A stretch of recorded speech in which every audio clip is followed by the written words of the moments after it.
ഗ്രഹിക്കാൻ പറ്റത്തില്ല. ദൈവത്തിന്റെ വൻ കാര്യങ്ങളെ നമുക്ക് പ്രെഡിക്റ്റ് ചെയ്യാൻ പറ്റത്തില്ല. അതൊരു സസ്പെൻസ് ത്രില്ലറാണ്. ഓ, ശബ്ദമില്ല. ദൈവപ്രവൃത്തി എന്ന് പറയുന്നത് ഒരു സസ്പെൻസ് ത്രില്ലറാണ്.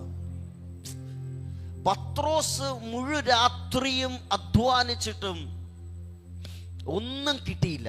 ഒന്ന് പറഞ്ഞേ, നിങ്ങൾക്ക് ഇഷ്ടപ്പെട്ടില്ലെന്നൊന്ന് ഞാൻ വന്നത്.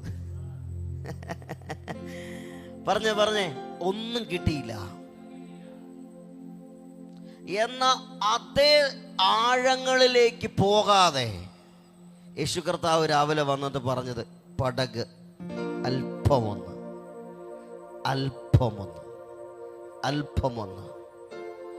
ദൈവപ്രവൃത്തി വെളിപ്പെടുന്നത് ചിലപ്പോൾ നമ്മൾ കണ്ട ആഴങ്ങളിലല്ലായിരിക്കാം,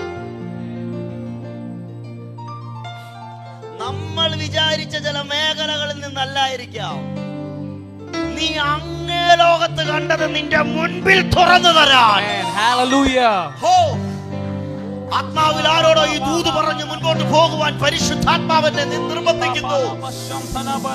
കുറെ നാളുകളായി ആണ്ടുകളായി കാത്തിരുന്ന ചില മേഖലകൾ നിന്റെ മുൻപിൽ ദൂരത്തായിരുന്നെങ്കിൽ സ്വർഗം ഇന്ന് പകൽക്കാലം വെളിപ്പെടുത്താൻ പരിശുദ്ധാത്മാവ് ദൂത് കൈമാറുന്നു.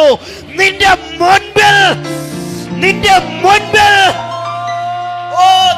അടുത്ത് നിന്റെ മേൽ സ്വർഗം അത് തുറക്കാൻ.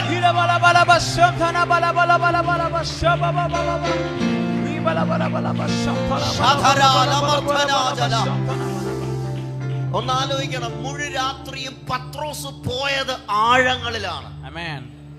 രാവിലെ സുവിശേഷം അറിയിക്കാൻ വന്ന യേശു ഇത്രേ പറഞ്ഞുള്ള, അങ്ങ് പോകണ്ട, ഇച്ചിരി ഒന്ന് മാറ്റാവോ, അല്പമൊന്ന് മാറ്റാമോ? അവൻ ആഴങ്ങളിൽ നീ കണ്ടത് നിന്റെ അല്പത്തിൽ വിശ്വസ്തനായിരിക്കുന്നവരോട്.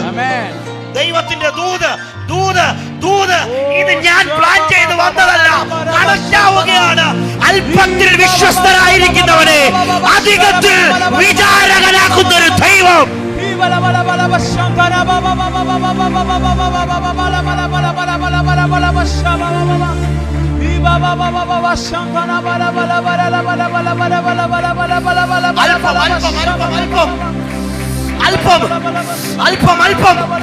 അല്പം ആരോടൊക്കെയോ ദൂതടപെടുന്നു.